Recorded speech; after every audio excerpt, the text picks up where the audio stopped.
UNTV News and Rescue Command Center. This is Y News with Angelo, Castro III, and Rina Villamor. Good evening. President Rodrigo Duterte's working visits to Vietnam, Japan, and China seeks the promotion of a bilateral economic trade. Rosalie Cos will tell us why.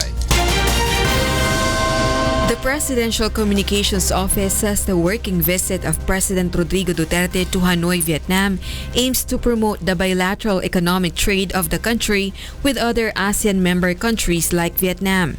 His visit will be on September 28 to 29. Malaking objective po sa ating biyahe o sa working visit ng ating Pangulo sa ASEAN, sa Vietnam at sa iba pang bansa ay ang ating bilateral economic trade.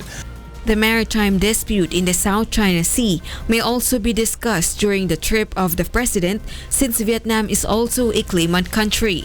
President Duterte will also visit Japan in October.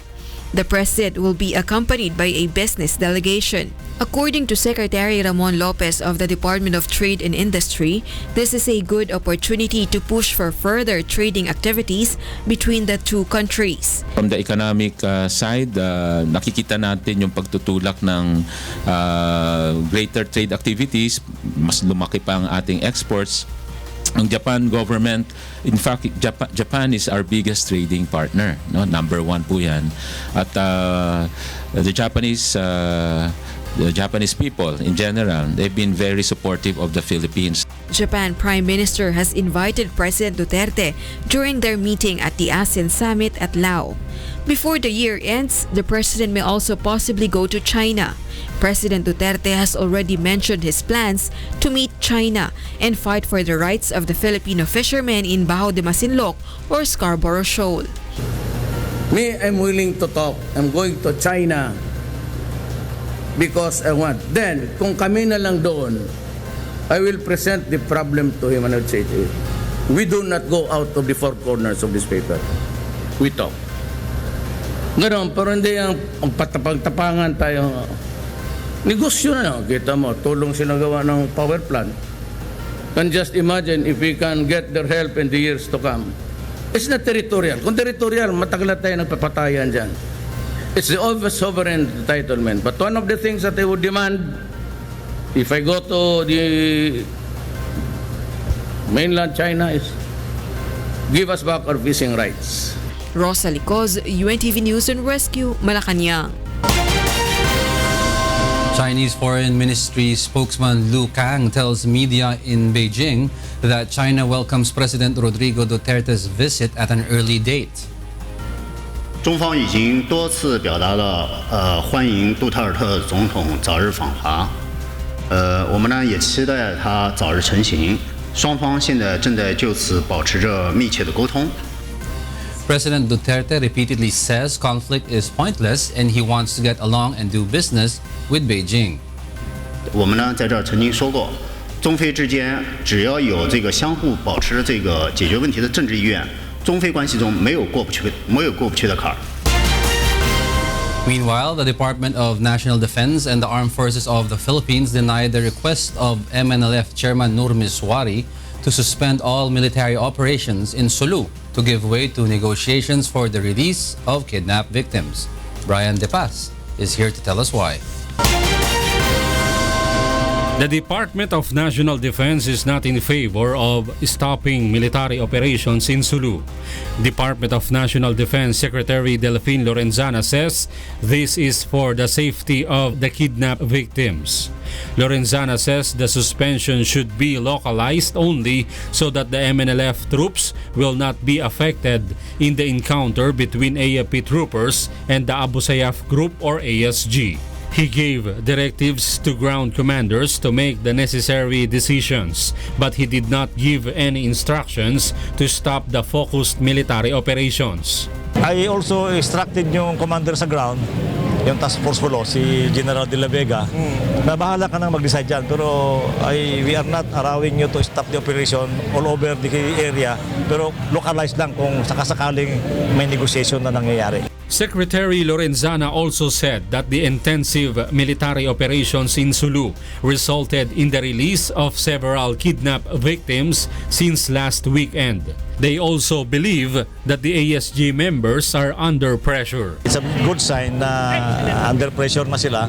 Kasi kung hindi naman sila makakuha ng ransom, kung hindi nila maipalit ng pera yung hostage nila, walang gagamit yun eh. It's useless. Lorenzana confirmed that he will meet his counterpart in the U.S. Defense Department to discuss security issues including existing terrorism in the South, particularly in Sulu. Brian De Paz, UNTV News and Rescue, Camp Aguinaldo. The local government of Zamboanga has formed a technical working group which will focus on the sinking of a passenger ferry last night at the Zamboanga City Port. Ray Pelayo will tell us why. Sa ngayon, hindi pa natin masasabi kung ano talagang dahilan. Under investigation pa yan. So, saka pa natin malalaman siguro yan sa result ng investigation. The authorities have begun investigating what could have caused MV Danica Joy 2 to sink in Zamboanga City Port at past 9 p.m. last night. The ferry came from Sandakan, Malaysia, loaded with 709 passengers, including 12 foreign nationals. No one was hurt, but authorities expressed concern about the possible spilling of cooking oil on board the vessel. This prompted the local government of Zamboanga to form a technical working group headed by the Philippine Coast Guard that will primarily prevent oil spill and also to remove the rest of the cargoes. The city government set up a crisis management committee in terms of a technical working group, and we have identified the Philippine Coast Guard as the ground commander. Authorities are yet to issue an official statement on the cause of the mishap. There is no specific timeline as to when the capsized ferry will be removed from the area. Meanwhile, the Philippine Ports Authority admits that the incident will surely affect the income of the port and will cause delays to passengers. Aside from the fact that the ferry is the only vessel en route Malaysia that travels twice a week, the berth length or the area where the ferry sank cannot be utilized for now. Malaki ang epekto nito dahil hindi natin magamit tong berth na ito, kung saan siya tumaob, no? Hindi natin magagamit. So, magkukulang talaga tayo. Kulang sa barko, sir? Hindi, kulang tayo sa berthing area na magagamit sa barko. Dahil hindi pa natin basta-basta maalis ito dito eh. Mahirapan tayong hilain ito. Ray Pelayo, UNTV News and Rescue, Philippines. The Department of Trade and Industry clarifies that only the price freeze for LPG and kerosene has been lifted as prices of some basic commodities remain fixed. Grace Casin will tell us why. The price freeze for basic commodities will last until November 3, according to the Department of Trade and Industry. The price freeze was implemented on September 4, a few days after the bombing in Davao City. According to DTI, the price of sardines stays at 12.50 to 14.50 pesos. A loaf bread is 21 peso and 50 centavos after 60 pesos, and 7 pesos and 10 centavos to 8.50 for instant noodles. Also, the price of bottled water is at 5 pesos to 72 pesos, depends on volume and brand. Powdered milk ranges from 45 pesos and 75 centavos to 159 pesos, while coffee is at 16 pesos and 75 centavos to 68 pesos. But DTI stressed that the price freeze for LPG and kerosene has already been lifted because based on the law, price freeze for these products only valid for 15 days.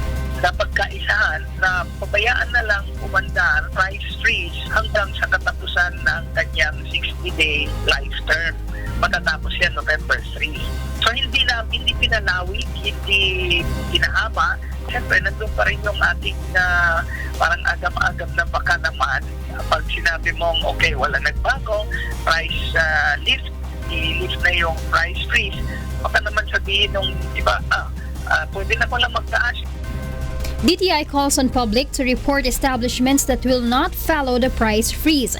Based on the law, violators will have to pay 1 million pesos plus imprisonment of up to 10 years. For those who have concerns, you may call DTI hotline 751-3330. Grace Casin, UNTV News and Rescue, Philippines.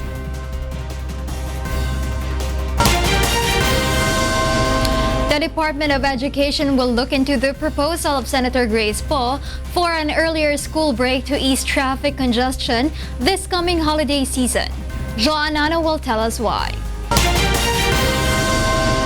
At the Senate hearing on proposed emergency powers, Senator Grace Poe, chairman of the Committee on Public Services, suggested an earlier holiday break for students. This aims to decongest the traffic situation during the holiday rush in December. Para hindi na sabay-sabay sa lansangan lahat ng mga sasakyan, ng mga bata, pwede na rin sila magpahinga kasama ng kanilang pamilya. Kasi kung aagahan natin ang bakasyon, pwede namang bawiin in the coming months na hindi naman ganon ka-busy.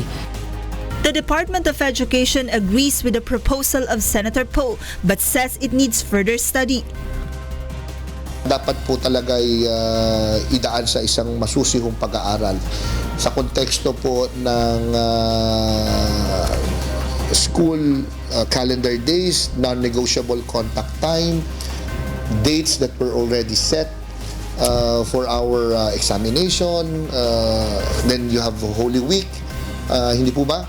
So yung mga bagay na ganyan, dapat po titingnan po natin ng mabuti. Under the DepEd Order Number 23 Series of 2016, the students have to complete the 202 school days in a year. Based on the 2016 to 2017 school calendar, the holiday vacation will start on December 22 among public schools, while classes will resume on January 2, 2017. Ideally, dapat pinag-uusapan yan bago pa gawin yung school calendar. Well, that's the ideal way of looking at things, but of course we are open to the suggestion. Based on the record, there are around 3 million students enrolled in more than 3,000 elementary and high schools in Metro Manila. DepEd admits that the idea will help ease the traffic congestion by excluding the students from the volume of commuters during holiday rush. DepEd assures that they will include the said proposal in their upcoming meetings. Joan Nano, UNTV News and Rescue, Pasig City.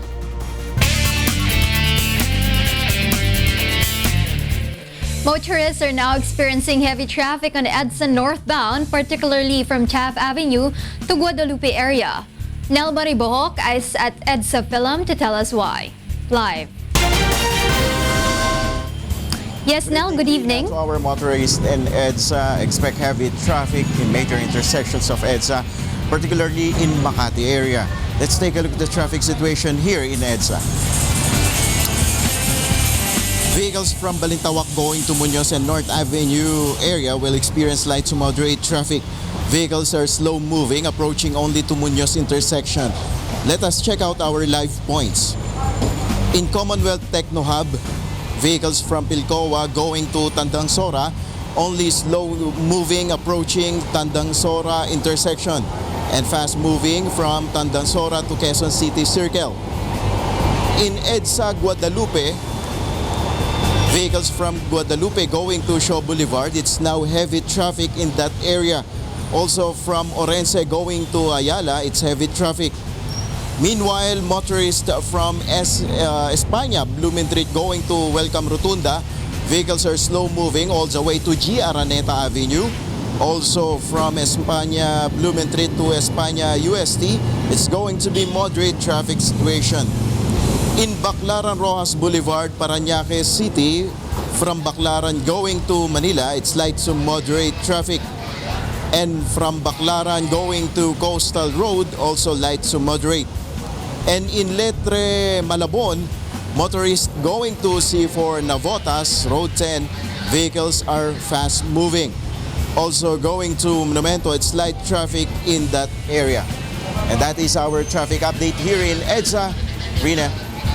Thank you, Nel Maribohok, reporting live from EDSA Philip. Next in Y News. The Department of Justice will make use of the report of the Anti-Money Laundering Council as evidence against Senator Laila de Lima in line with the anti-illegal drugs case. And the House Committee on Justice will invite former officials of the Bureau of Corrections and the Presidential Anti-Organized Crime Commission in its inquiry on the alleged illegal drug trade inside the new Bilibid prison. Y News, we'll be right back.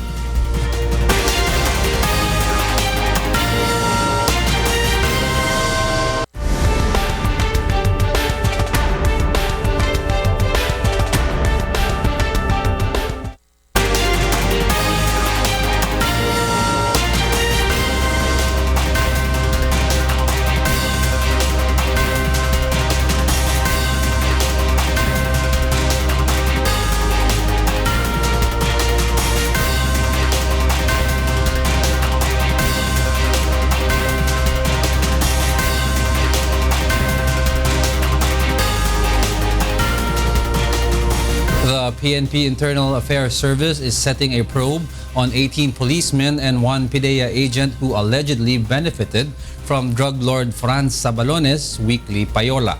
Lea Ilagan will tell us why. Kanilang level of involvement, ibabalidate pa natin. Obviously, they're involved in the drugs trade. Internal Affairs Service Deputy Inspector General Police Chief Superintendent Leo Angelo revealed that aside from getting the names of the 83 policemen from those who already surrendered, they have identified additional 18 policemen from the drug matrix of drug lord Franz Sabalones. The PNP Internal Affairs Service is continuously investigating the extent of their involvement in illegal drugs transaction. Based on the matrix provided by Sabalones to UNTV, he used to give up a 507,000 pesos as payola or protection money to the policemen from the ranks of Police Officer 1 to Police Senior Superintendent weekly. Sabalones alleged that the implicated policemen regularly receive from 1,000 to 150,000 pesos weekly, usually delivered by either his cook, his colleagues at the gym, or in billiard, sometimes by his neighbor. Luterio warned the mentioned policemen to face appropriate charges once their participation in illegal drugs trade is proven. We will be recommending that by next week that orders will be issued, putting them under the police holding and admin unit and removing them from their places of assignment. Meanwhile, CIDG Director Police Chief Superintendent Ruel Ubusan says that they have already sent notices to the policemen mentioned in the matrix so they could send their respective affidavits in the coming days. Lea Ilagan, UNTV News and Rescue, Camp Crame. The House Committee on Justice will invite former officials of the Bureau of Corrections and the Presidential Anti-Organized Crime Commission in the congressional inquiry on the alleged illegal drug trade inside the new Bilibid prisons. Nel Maribohok will tell us why. In the coming inquiry, the committee will invite the personalities named by Philippine National Police Deputy Chief for Operations Director Benjamin Magalong, who are connected to the 2014 drug raid in Bilibid. These include retired Police General Marcelo Garbo Jr., former Bureau of Corrections Director Franklin Bucayo, and former Presidential Anti-Organized Crime Commission Executive Director General Reginald Villasanta. And I intend to go into that because I think some of the names were mentioned on this particular raid that was conducted in the National Bilibid Prison. Yung sinasabi nyo na those named by General Magalong, we probably would invite her. According to House Committee Chairman Reynaldo Umali, they want to fast-track the congressional inquiry on the issue despite the absence of former Department of Justice Secretary and now Senator Laila de Lima.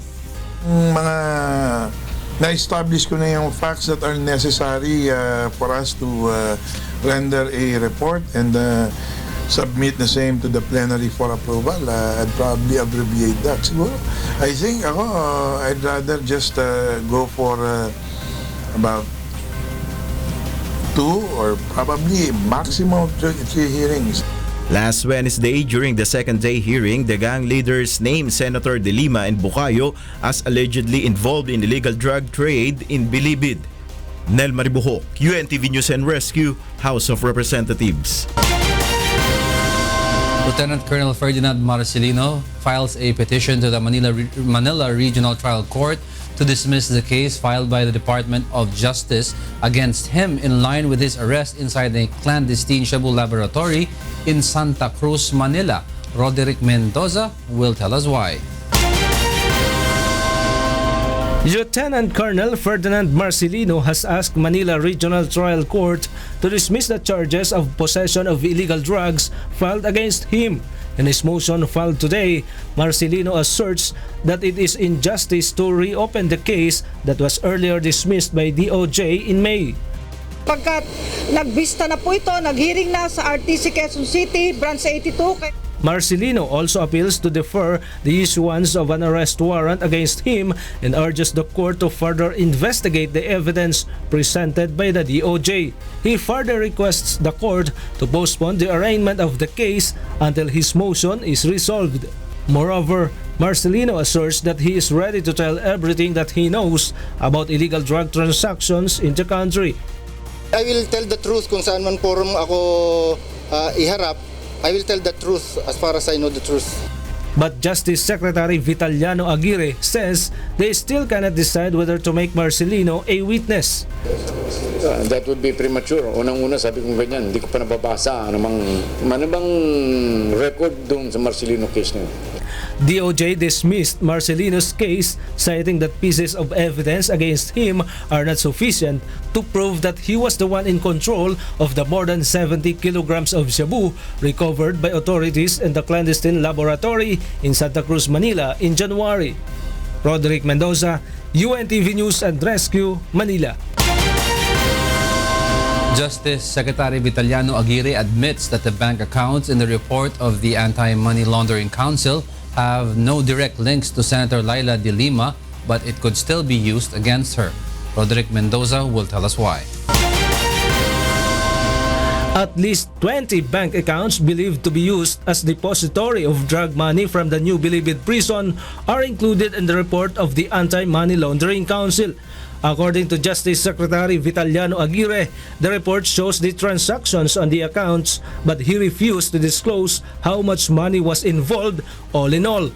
Well, it's a report containing the requested bank account names and account numbers, bank account numbers. Halimbawa, sinasabi doon, mayroong deposit amounting to almost 500 million. Yan ang maaaring nakalagay doon. At saka ilang beses na nagtransaksyon, ilang beses nagdeposit. Aguirre says while the accounts could not be linked directly to Senator Laila de Lima, they belong to people with close ties to the former secretary. He argues that it is already expected that de Lima will not keep the accounts in her name if indeed she received money from drug lords in the Bilibid. Siyempre, hindi ko naman hihingin yun kung hindi maaaring malapit eh. Sa halimbawa, halimbawa lang ito ha. Halimbawa, si Ronnie Dayan, may nalaman tayong mayroon pala itong account na nasa kanyang bank account na 500 million. O, hindi ka ba magtataka? Mayroon bang kakayahan si Ronnie Dayan na mag-deposit o mag-earn ng ganyang kalaking pera? So anong conclusion mo? Yung conclusion mo ay bigay yan o patago ni bossing yan. Aguirre adds that the records could be used in filing the necessary charges. Witnesses presented during the House inquiry claim JB Sebastian instructed them to deposit drug money to certain bank accounts as contribution to the Lima's senatorial campaign. Kaya pag ako'y nag-file ng kaso, I'll make sure na airtight ito.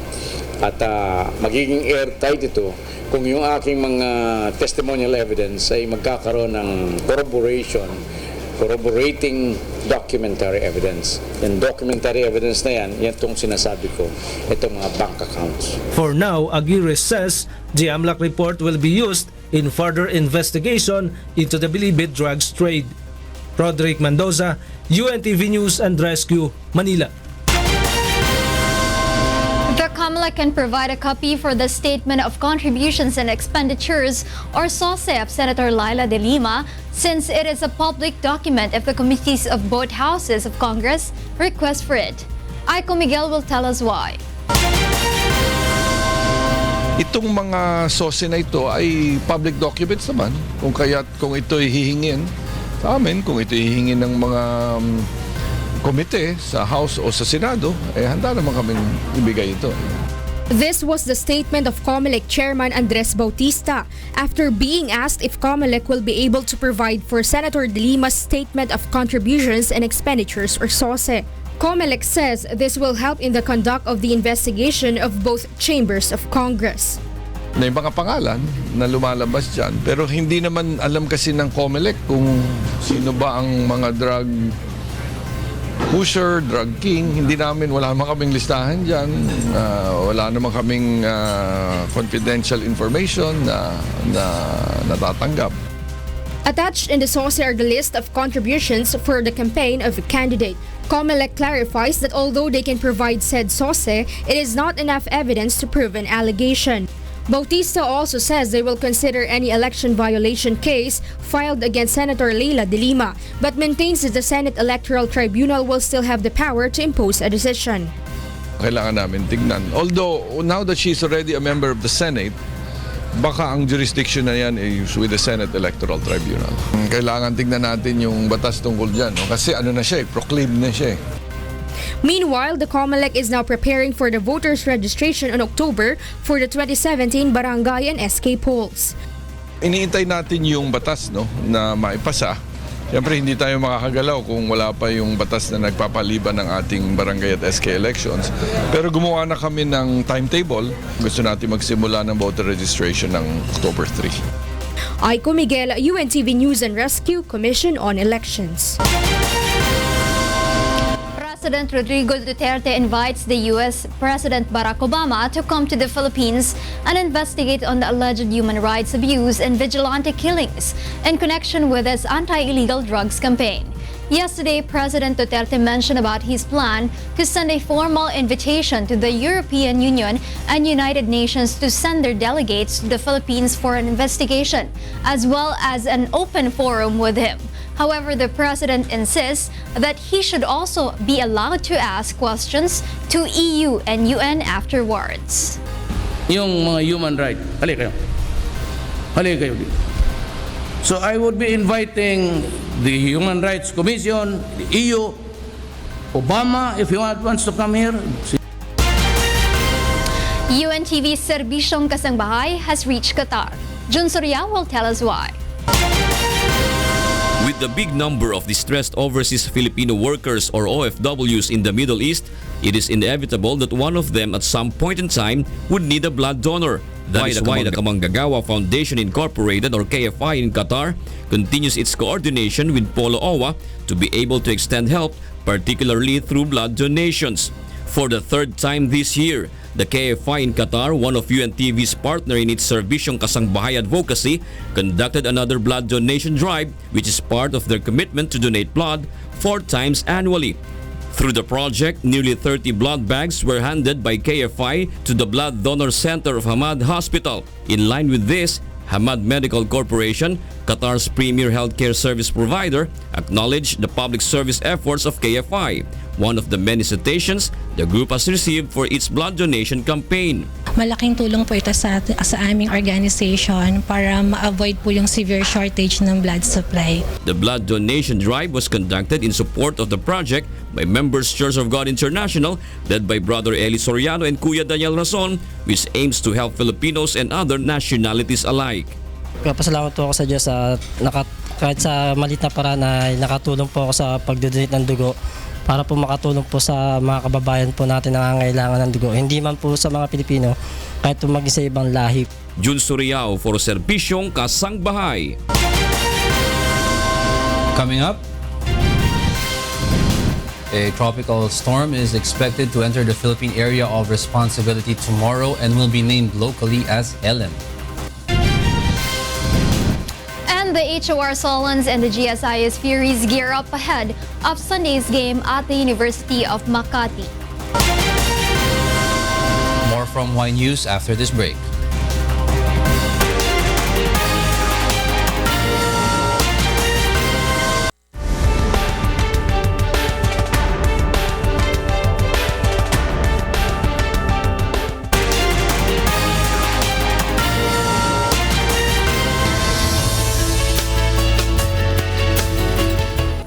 The Intertropical Convergence Zone, or ITCZ, is now affecting southern Luzon and Visayas. The Philippine Atmospheric, Geophysical and Astronomical Services Administration, or PAGASA, says Metro Manila, Mimaropa, Calabarzon, Bicol, and Visayas will experience light to moderate rains, while isolated rain showers and thunderstorms will prevail over the rest of the country. Meanwhile, a tropical storm, which will be named locally as Helen, once it enters the Philippine area of responsibility tomorrow, is located at 1,855 kilometers east of central Luzon. It is moving west-northwest at a speed of 15 kilometers per hour, packed with maximum sustained winds of 65 kilometers per hour and gustiness of 80 kilometers per hour. The cyclone is forecasted to move towards the direction of Batanes.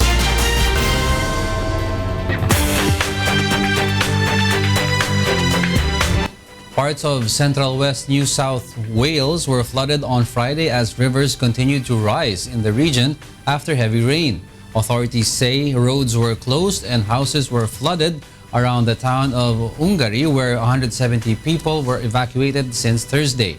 With 12 flood warnings in place across the State Emergency Service is bracing for major flooding over the weekend when the Lachlan River is said to peak at over 10 meters. The lawyer for the family of a black man fatally shot by police officers in Charlotte, North Carolina, says the family does not condone rioting or the injury or killing of innocent individuals. Calvin Manaig will tell us why. A makeshift memorial of candles and flowers grew as mourners in Charlotte, North Carolina, left keepsakes on Thursday at the scene where a black was fatally killed by police. Meanwhile, a lawyer for the family of Kate Scott, 43, who was killed on Tuesday night, said the family does not condone rioting or the injury or killing of innocent individuals. Let me make this very clear. This family does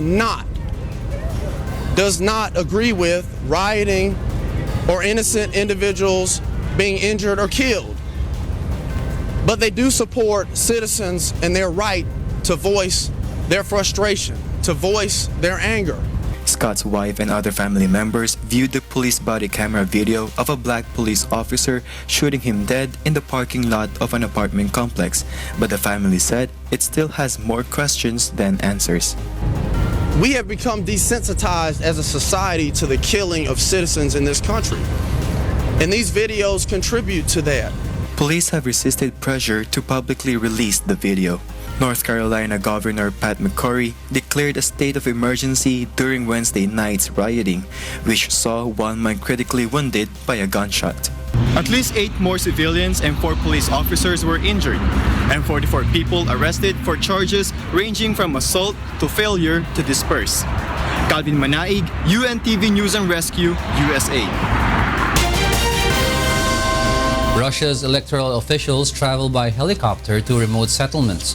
Meanwhile, some American states battle against heavy floods. Marge Navarro is here to tell us why. In America, heavy floods in Iowa, Wisconsin, and Minnesota have blocked roads, caused damage to property and infrastructure, and led to people being evacuated and rescued from their homes. The floods also swelled rivers to bursting point that led to mudslides. Authorities have put communities in Iowa, Wisconsin, and Minnesota under flash flood warnings until Friday morning. In Egypt, 9 more bodies have been recovered from the Mediterranean Sea a day after a boat carrying hundreds of migrants capsized off the coast of Egypt, bringing the death toll to 52. The boat sank early on Wednesday off Burj Rashed in northern Beira province, where the Nile River meets the Mediterranean Sea. Rescue workers and fishermen have rescued 169 people, suggesting hundreds might have perished at sea. And in Russia, Russia's electoral officials travel by helicopter to remote settlements, such as in Nenets Autonomous Area, to facilitate votes in the Russian State Duma elections. The Nenets are indigenous tribes people who are entirely dependent on reindeer as a means of food, shelter, and transportation. Once the ballots have been collected, the officials return to their helicopter and set off across the tundra for the next Nenets camp. Marge Navarro, UNTV News and Rescue. The Philippine Sports Commission is preparing to take home more medals in the upcoming 2020 Tokyo Summer Olympics. Monokson will tell us why. Pwedeng taekwondo, pwedeng boxing. Boxing is always there. Then cycling. On martial arts, karate do, taekwondo.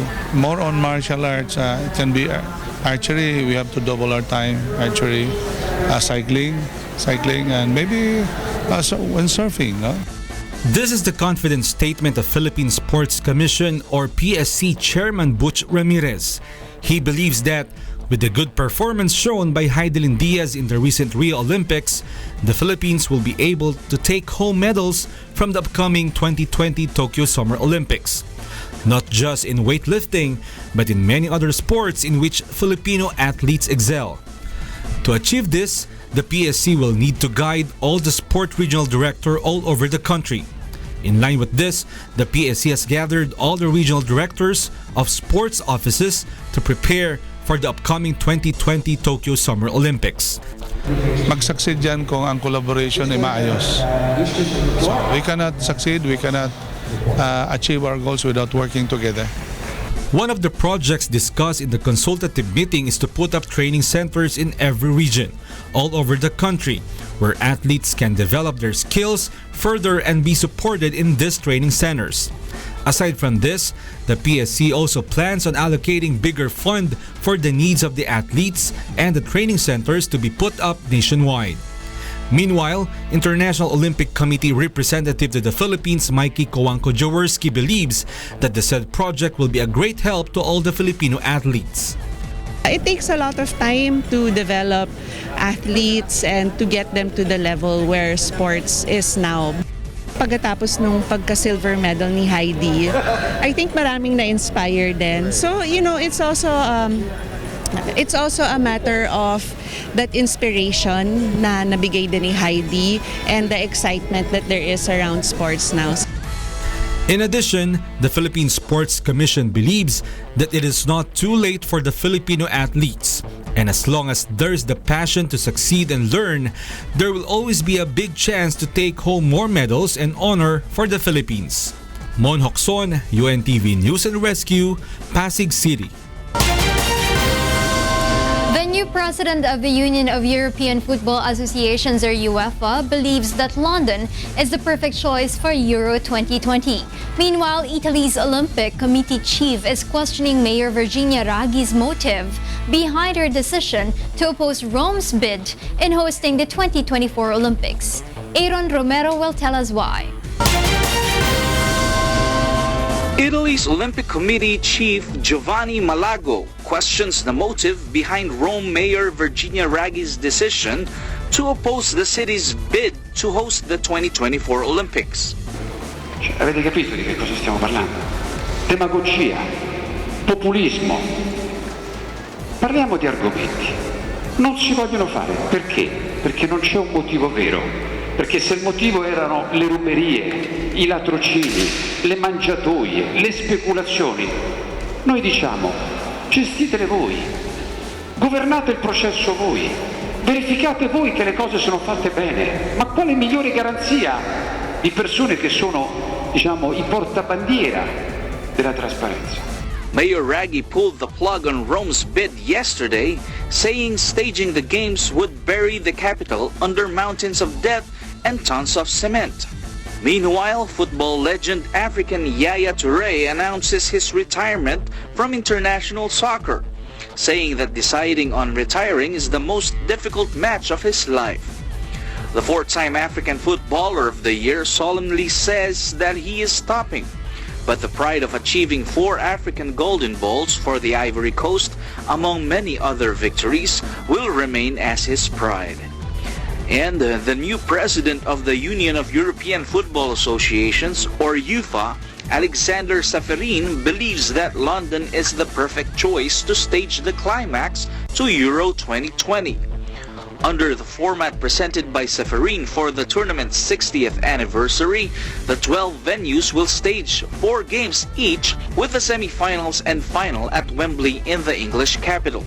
The 12 other venues will be Amsterdam, Baku, Bilbao, Brussels, Bucharest, Budapest, Copenhagen, Dublin, Glasgow, Munich, Rome, and St. Petersburg. Aaron Romero, UNTV News and Rescue, New York.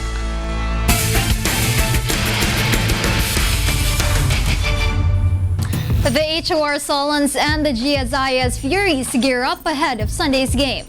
Bernard Daddies will tell us why.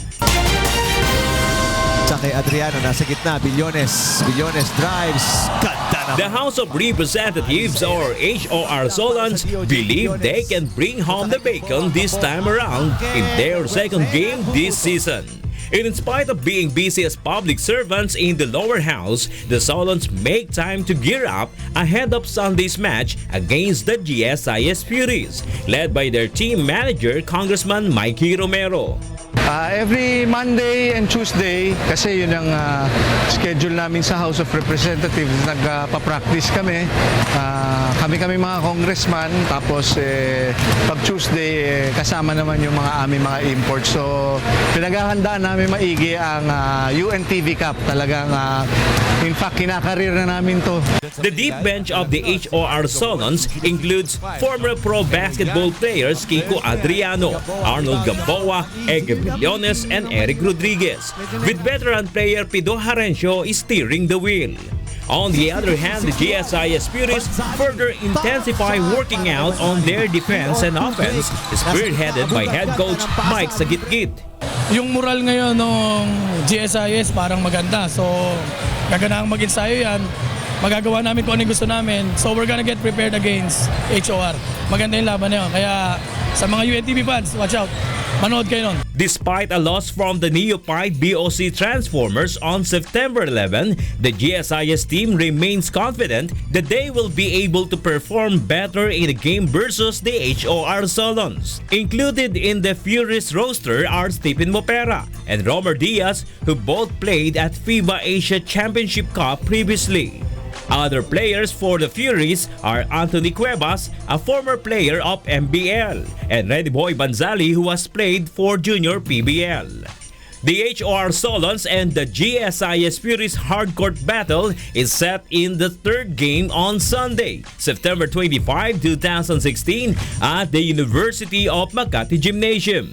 The Senate Defenders and the Ombudsman Grabbusters will battle it out in the first game, while the Judiciary Magis will prove to be the team to beat when they play against the BOC Transformers in the second game.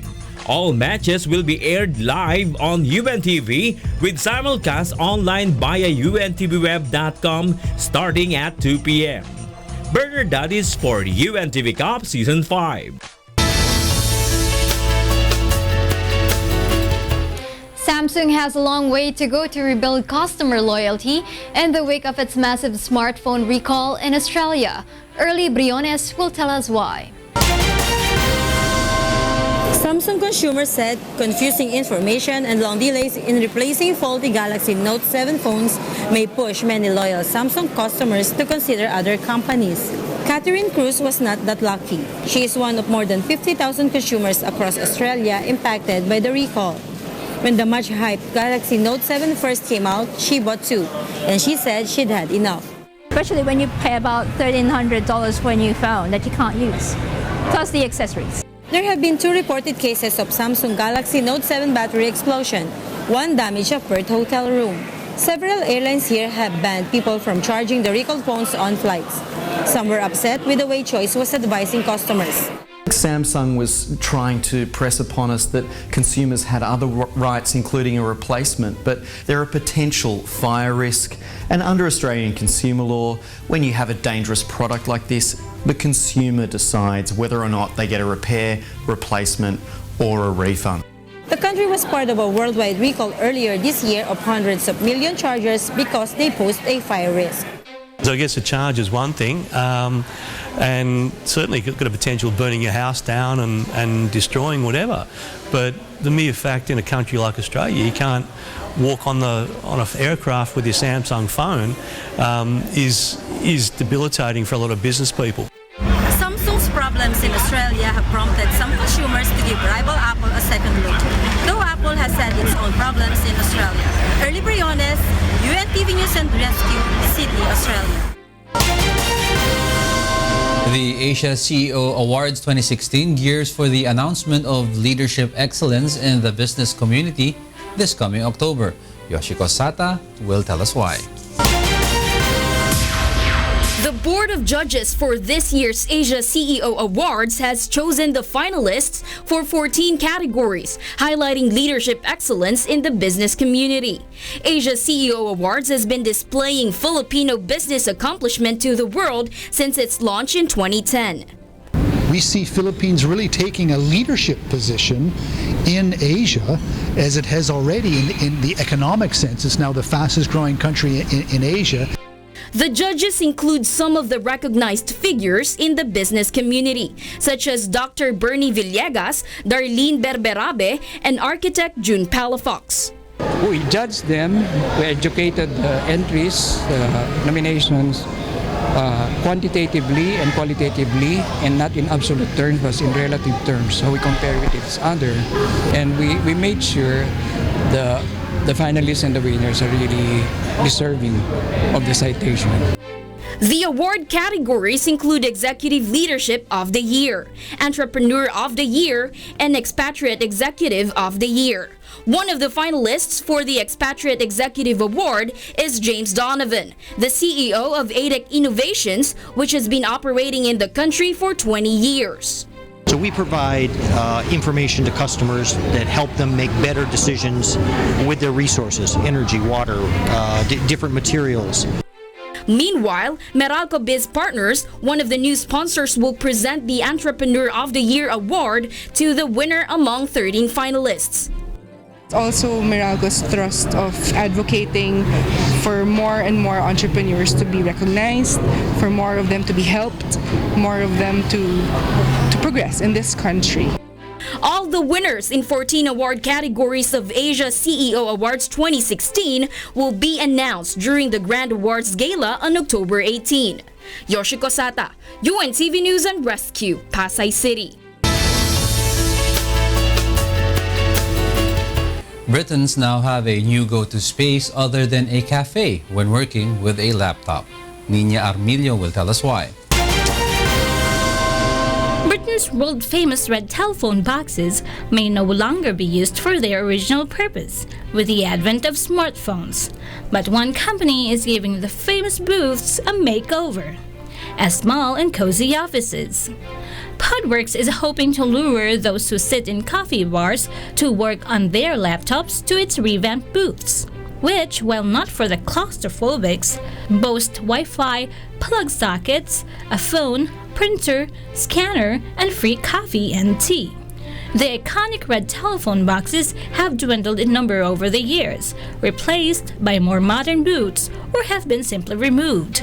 Lorna Moore, Podworks UK Managing Director, urges fellow Britons and foreigners alike to try working inside with the all-new feel of the red telephone boxes. We thought it was a good idea to repurpose these and take them into the 21st century. Podworks launched its first such workstation in London's Russell Square this month and is opening others across the capital, for which membership costs £25 or $32 a month. It plans to expand to other cities in October. The sheer volume of tourists that come and stand by the box and take selfies and photographs indicates just how iconic important they are. The design of the red telephone booth was a result of a competition in 1923, in which Sir Giles Scott won. The first standard public telephone kiosk, introduced by the United Kingdom Post Office, was first seen in the streets in 1920. Nina Armilio, UNTV News and Rescue, Philippines. A number of a cappella groups from countries in the Asia-Pacific region will gather for a big event tomorrow in Singapore. Robert Noboa will tell us why. The Asia-Pacific Acapella Championship League Finals is expected to enliven the atmosphere in Singapore with a number of a cappella groups from different countries in the region. Adjoining the competition are Hong Kong's Sensa Acapella, Pafone Singers of Taiwan, Summer Singers Acapella Band of Malaysia, Drums of War of Australia, the usuals of the host country Singapore. Representing the Philippines is YouTube sensation ACAPELLAGO. The ACAPELLAGO made it to the limelight in July 2015 for winning as the Grand Champion and received a gold award in the Acapella Championship 2015 held in the ITE College Central here in Singapore. All the boys wanna fall in line. We say, hey, here comes the next party, give it a show. Hey, here comes leader na nagsabi na. What made them a certified hit was their cover of the Pinoy kindergarten song, May Tatlong Bibe.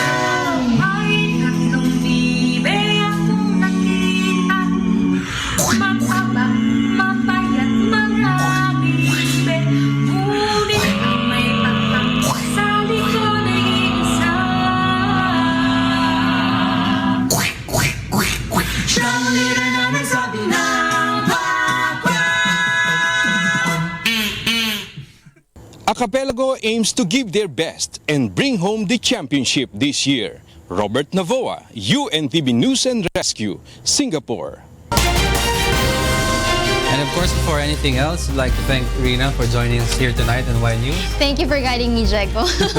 You did great. Happy weekend. Yes, and stay safe, everyone. Stay safe. Those are the reasons behind the news. September 23, 2016. I'm Angelo Castro III. Reasons we deliver to you as they unfold. I'm Rina Villamor. Because we need to know, we will always ask why.